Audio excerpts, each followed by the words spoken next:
Eu me lembro que havia um professor europeu que, em chegando a São Paulo, quis saber alguma coisa do Brasil, e o colega dele, também europeu, dizia: não há problema, você sai aqui de São Paulo e vai até o Paraguai, tudo é igual.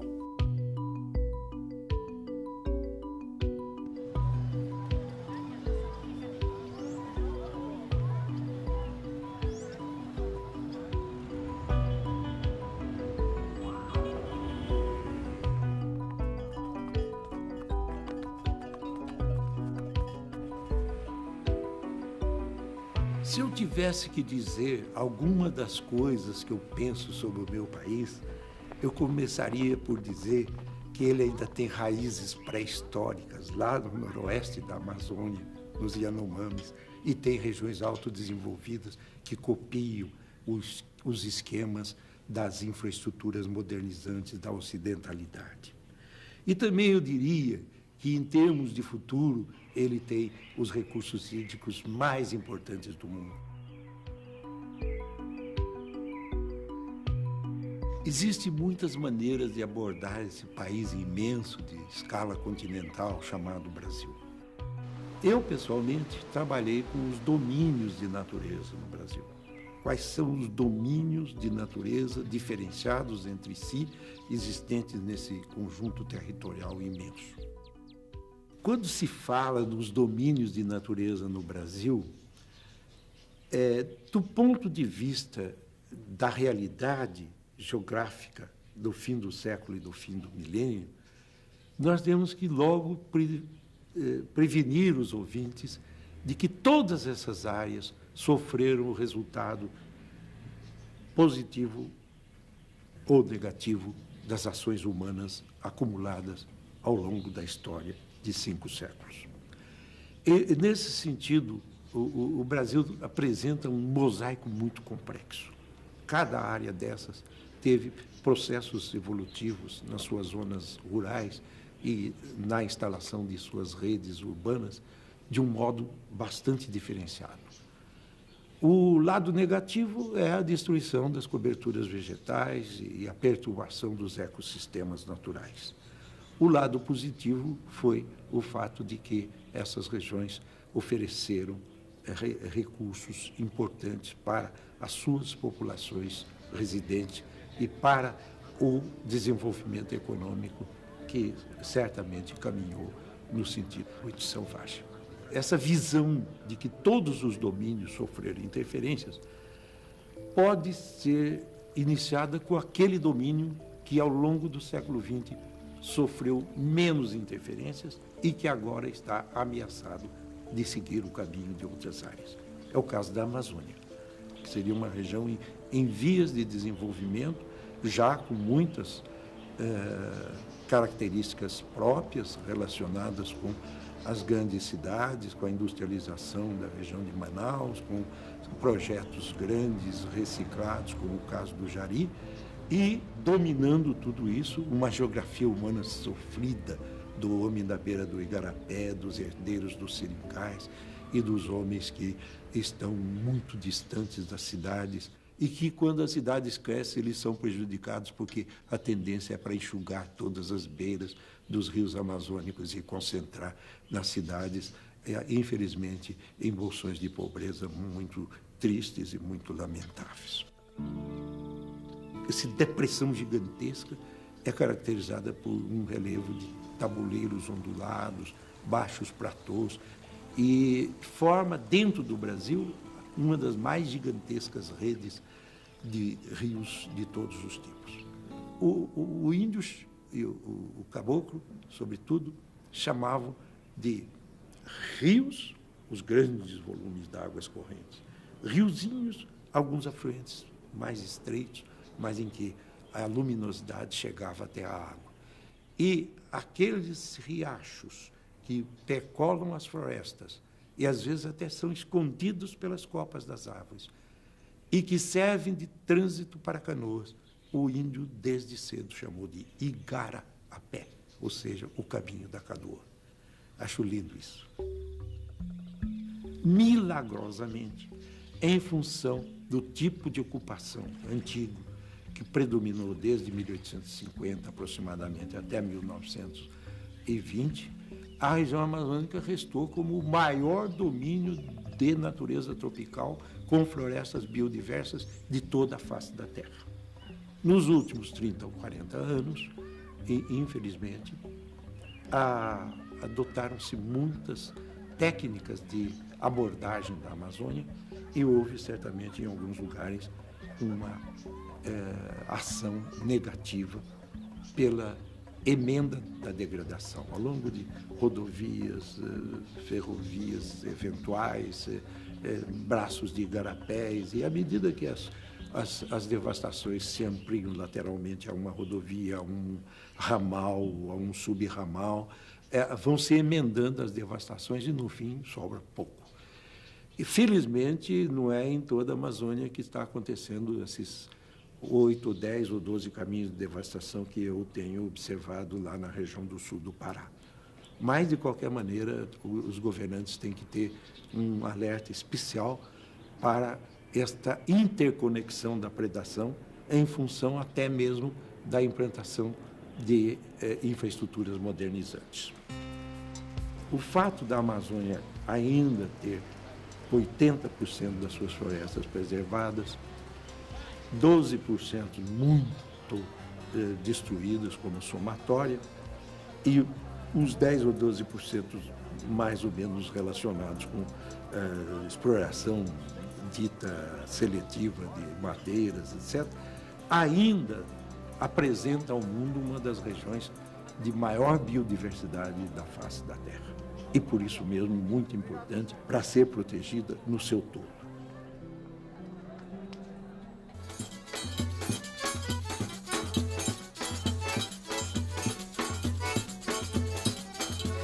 O domínio de natureza que recebe o nome de caatingas e que, na realidade, é um domínio de vegetação semiárida complexa, com muitos ecossistemas semiáridos, esse domínio ocupa 750 mil quilômetros quadrados da área. Nesse domínio, o grande traço característico é que tudo aquilo que está entre uma chapada e outra chapada é semiárido. Clima muito quente, de 27 a 29 graus de temperatura média anual, o que é uma exceção no mundo. E, ao mesmo tempo, com precipitações escassas para esse nível de calor. Então, existe uma evaporação muito grande das águas que tombam, e como elas não são muitas, então, os problemas começam por aí. Que o fato número 1 é que esta região, tão quente e com chuvas tão escassas, é a região semiárida mais povoada do mundo. De um modo geral, todo ano no Nordeste tem um período de seca. Só que de 12 em 12, 11 em 11, 13 em 13 anos, o período de secas pode ser muito mais prolongado e muito mais catastrófico. Então, unindo tudo isso, a região mais povoada do mundo semiárido, né, da face da Terra, dificuldades de produtividade agrícola, extensão desmesurada de fazendas de criação de gado e cidadezinhas múltiplas dependendo de águas para o abastecimento familiar e domiciliar. Isso tudo tem reflexos muito sérios dependentes dessa situação climática. Só gente que tem dinheiro ou que força o governo a fazer furos em certas áreas é que obtém água subterrânea.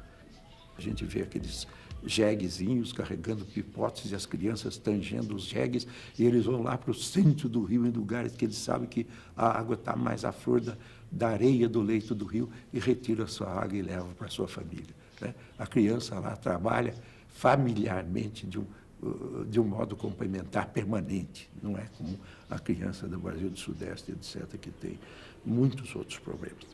Agora, as outras fórmulas de obter água são muito simples, muito arcaicas. Os nordestinos colocam sobre potões de cerâmica rústica na beira dos telhados, vários potões para receber a carga d'água de cada alinhamento de calha, não é? Mas isso não dá para quase nada.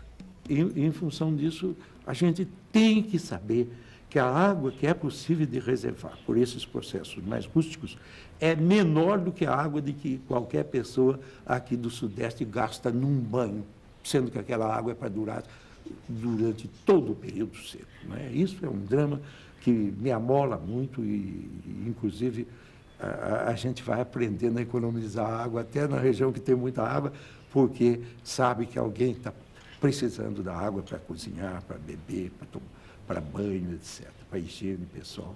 Isso tudo falta. Oi, ai, o meu suspiro apaixonado, moça bonita. Oh, oh, oh, vida de gado. Ei. O terceiro domínio é o domínio dos planaltos centrais, nivelados nos seus topos por apreidamentos antigos, aos quais nós chamamos de domínio dos chapadões centrais, recobertos por cerrados, cerradões e campestres, e interpenetrado ao longo dos vales e das regiões mais deprimidas por corredores florestais, com grande número de palmáceas que, de resto, são altamente decorativas na visão paisagística. O Brasil tropical atlântico é muito úmido desde a fronteira do Rio Grande do Norte com a Paraíba até o extremo sul do país. É aquilo que os ambientalistas e ecologistas simplificam chamando de área da Mata Atlântica. A essa região eu resolvi aproveitar um termo de Pierre de Fontaine chamado Mar de Bolos. Realmente a feição mais característica dos planaltos interiores, das depressões entre serras, etc., é o arredondamento das formas.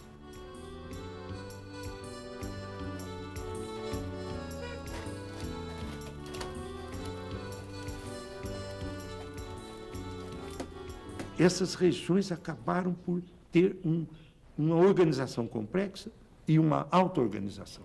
As suas elites participaram de uma evolução cultural e de uma evolução infraestrutural de grande importância. Quer dizer, do ciclo do café se geram recursos que passam depois para o ciclo das ferrovias, que alimentam a imigração europeia e asiática para o Brasil, e, de repente, um estado como São Paulo conseguiu ter infraestruturas mais rápidas, modernizantes do que o restante do Brasil. Né? E hoje, os que pensam o Brasil como um conjunto sabem que São Paulo tem uma dívida com o Brasil, visto no seu todo, porque outros setores do Brasil permaneceram muito simplórios, muito relacionados com aquilo que a gente chama de geografia humana sofrida, os sertões do Nordeste, as selvas da Amazônia. As pessoas, em função das crises econômicas, as pessoas que têm mais recursos empregam sempre na construção civil, e com isso tem edifícios de mais e gente de menos dentro dos edifícios. À noite, quando se apagam as luzes da cidade, olhando os edifícios, tem 3, 5, 7 luzes acesas, o que é dramático e que representa um alerta para os governantes e para as pessoas que se dedicam à construção civil.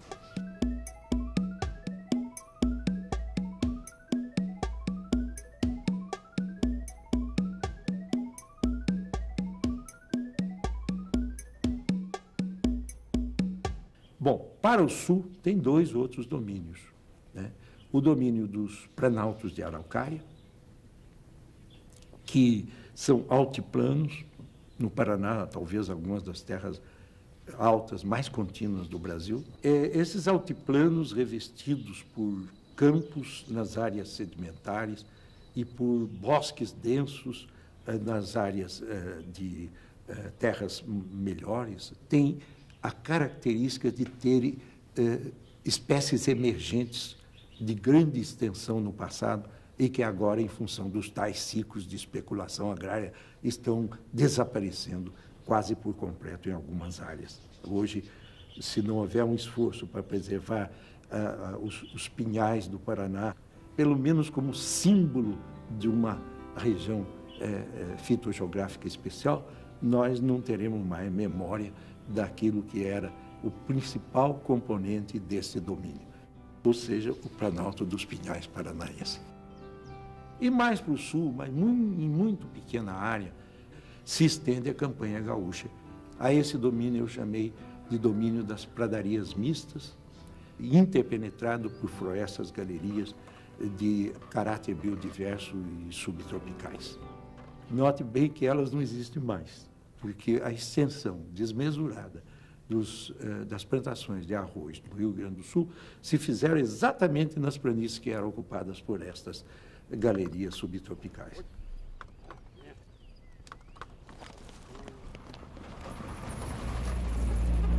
Existe todo um movimento que evoluiu nos últimos 25 anos, pedindo a atenção dos governantes para que façam reservas grandes de cada um dos domínios de natureza brasileira, integradamente, solo, micro-organismos do solo, vegetação e condições microclimáticas.